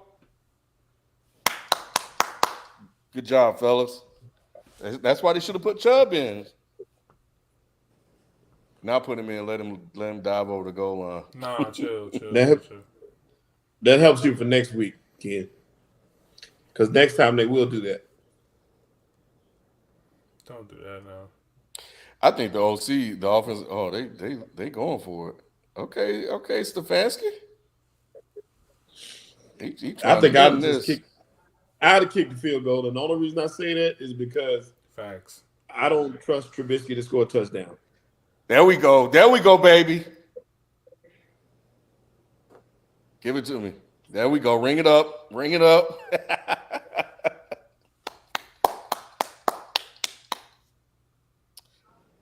But yes, you're right, Shelton. The field goal. I mean, it's now officially over. But to your point, though, let's talk about that for a second. Like, I'm with you that I don't trust, like, Trubisky. I'm not worried about him. But, maybe somebody slipped down. Maybe somebody missed a tackle or whatever. And then, somebody's off to the races and then you lose.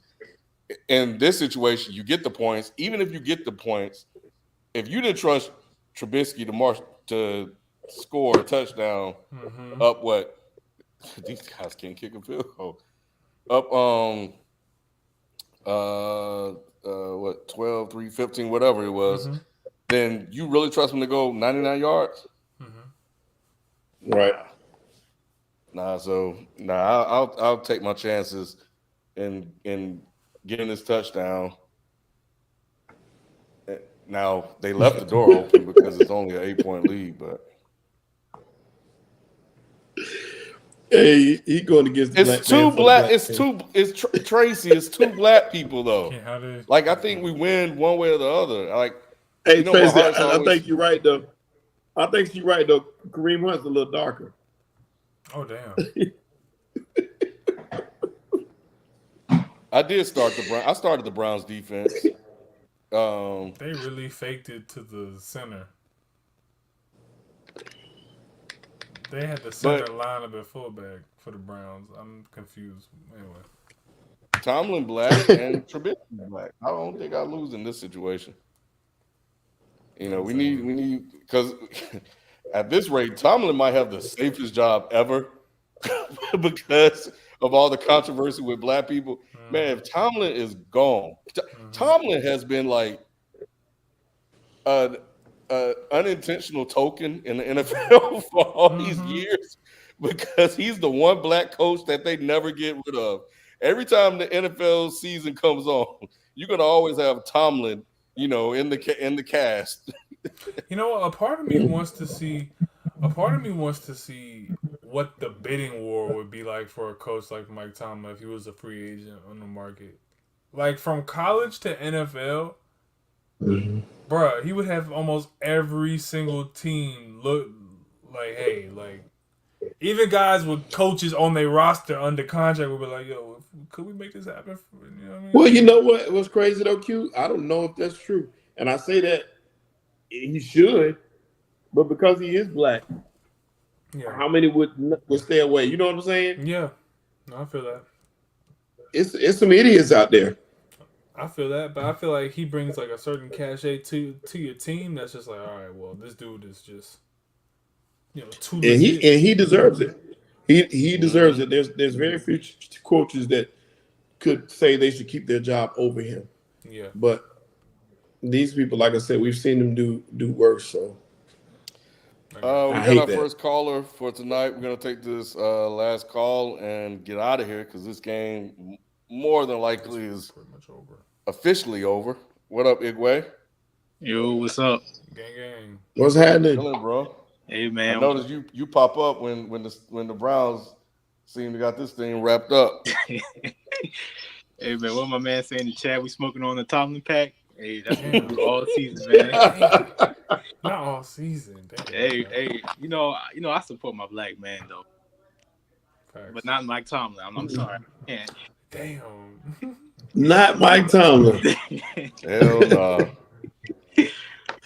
Man, their schedule is crazy. So they got the Jets, Nets, which they could probably beat, but Buffalo, Tampa, Miami, and then Philly. Hey, don't bet against Joe Flacco, man. What you mean? Oh man, Joe Flacco about to really yeah, okay. Like, Joe Flacco about to Joe Flacco. Chill. I was the one person that was like, Joe Flacco is this, is that, and I got jumped on. I'll never forget the videos out there. Oh shit! No, you were the one of the only ones who was like, bro, this dude is not shit. Stop believing. Yeah. And he doing the same shit again. Yeah. Ken, he won the Super Bowl when you were saying all that. It was after the Super Bowl, and I know that Super Bowl was fool's gold too. Yep. I mean, yeah. Hey, so overreactions. I know this started week 3, but based on week 2, who win the MVP? Overreaction. Right now, it's Josh Allen's to lose. Yeah. Josh Allen. Yeah, it is. Thank you. How you feeling about Josh, man?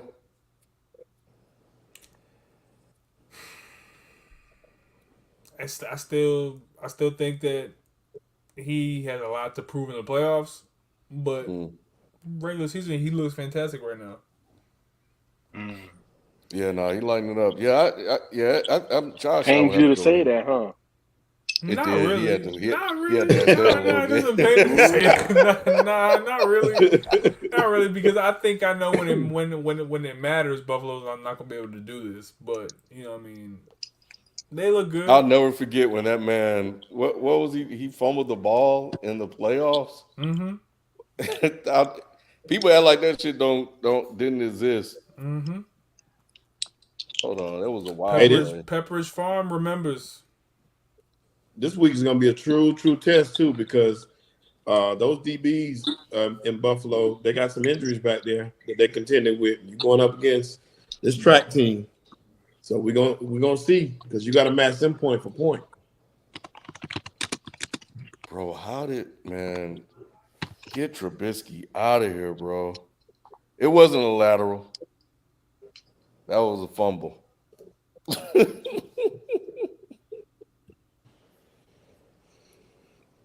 That was the wildest quite shit I've ever bakerish seen. right now. Yeah. Oh shit. I feel bad for the Steelers though, man, because that defense, like I said, they've been playing all night.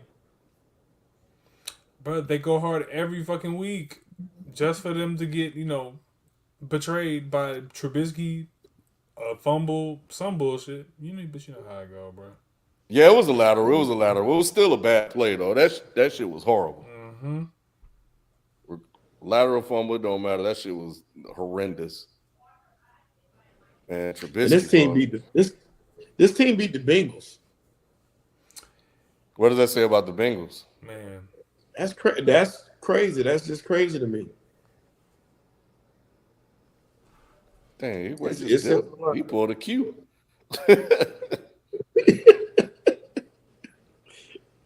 he queued before Q could. he out-me'd me. That's crazy. Hey, drink more water. NCAA 13. I think that is that the one that you could? I think that game is going for like $200 in some spots. I can't wait till that comes back. Yeah, man. Man, I used to love NCAA. Nah, because EA gonna mess it up, bro. Are you talking about? You think so? Hell yeah. Talking about NCAA? Being able to draft your players to the pros was crazy to watch. Like those guys that you. Yep. That's what I loved about it, man. I love that it integrated like that. Mm-hmm. Man, you still have a cop. You said copies. You got more than one, bro? Man, NCAA was crazy. Yeah, NCAA. This new NCAA, I know it's gonna be ass. I just know it because I just know it. Y'all don't say that, man. Because I got high hope. Nah, you're right. NCAA football is gonna be a carbon copy of Madden, but with college football teams. Mm-hmm. EA is just lazy, bro. It's gonna be ass. Bro. I like the way Madden is hard. Madden is trash, bro. It's been trash since 2016, bro. Nah, you tripping. Nah. After 2020, it got better and it's been getting better ever since. Hell no, bro. Hey, FIFA swear by it. I bought my PlayStation 5 yesterday, so I'm gonna get a little practice in, then I'm gonna be ready. Give us testimony. Yeah, I cut it on for the first time today, but I ain't get to play much. Family had all kind of stuff for me to do, but I'm gonna go in there and play it a little bit just to kind of loosen my fingers up and get right because it's time to show FIFA. I'm that guy. My thing with EA with this NCAA is all I want them to do is just allow us to draft players to bring those players over.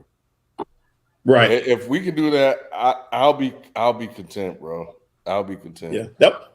That was the best thing. Like I said, that was the best thing about the game, and that's what I love more than anything else.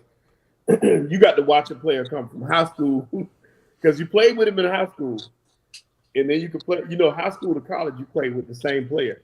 Because how many? I think it's about 4 high school games you played. Yeah, and then you play college. Yeah, and then you could draft him to the pros. Aldrin, I don't think EA has FIFA anymore. No, they just changed the name. It's not called FIFA. It's just EA football or soccer, or whatever. Okay. Yeah. Mm-hmm. But yeah, I mean, hopefully, NCAA will be good because that was one of my favorite football games. Because I just like the fact that the road to glory was lit. So yes. I don't know. I just don't got all that high hopes because EA doesn't. EA does EA things. So. Mm-hmm. Dang, it was 8 high school games. Drink more water. I know it was a few. I couldn't remember how many they played. But I like playing I like the feel of the high school games too, as opposed to when you got to college. The feel was different. You felt like you was playing high school ball and you was better. Same thing with NCAA. When you play in high school, it felt different. He said he's still gonna call it FIFA. Did anybody watch the WNBA finals? That's what I was going to ask you, John. I didn't watch a dribble of the finals at all, but I saw Asia in that press conference, and that's must-see TV if you hadn't watched it. No, she should have won. She was having a good time. She was lit, and I got to send it to you, Q. It's hilarious. Yeah, for sure. Send it to me.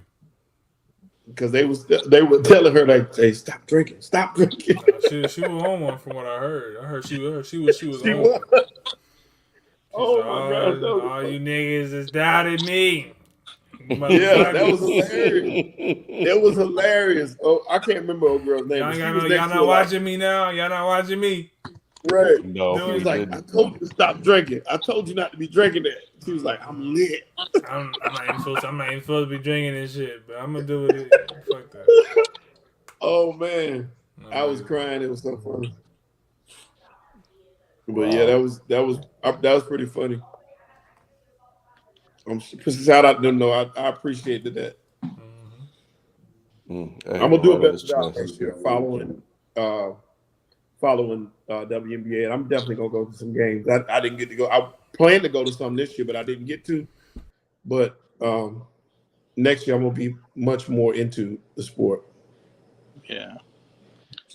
I gotta do better. I didn't even know that was going on. Well, the coverage is got to get a little better than what it is, and we've even if you hadn't seen it, we had Ivory Lotta, who's a WNBA All Star, on the show a while Yeah, I back. seen that. But, Yeah. yeah, so but it's entertaining basketball. It really, really is. And I wanted to go in person, and I was supposed to, and I didn't. So I'm gonna check that out. I'm also check out the G League team we got here too. And I've been saying I'm gonna do that, and I hadn't done it yet. So All right, well, it's 5 minutes left in the game. Shit. Browns up, 9? This shit is a wrap. yep. So we're gonna call it a night, man. We appreciate you coming through, Igwe. All right. As always. Yes, sir. Bro. Man, we're gonna catch As you always. next time. Catch y'all next week. Yep. As for everybody else, man, we appreciate you guys coming through, kicking it with us once again for Thursday night football. As we watch the game and just, talk sports, man. As we do. So make sure you guys come through and check us out next Tuesday at 9 p.m. Where we recap all of the games. Well, not all the games, but all of the major storylines in the NFL that took place over the weekends. Reggie said thought they were sending Ken to Russia to negotiate the Brittany Griner release. Hey, man, bro, I ain't going to Russia, bro. they drafted people over there, man. Nah, bro. People trying to leave and stuff too. Nah, I'm good. But yeah, Hey, we'll catch you guys. Shout out to people dog too. Hell yeah. Yeah, And happy birthday, one Shelton. getting at it. And happy birthday, bro. I appreciate it. Yep. All right, y'all. We out. Peace. Peace.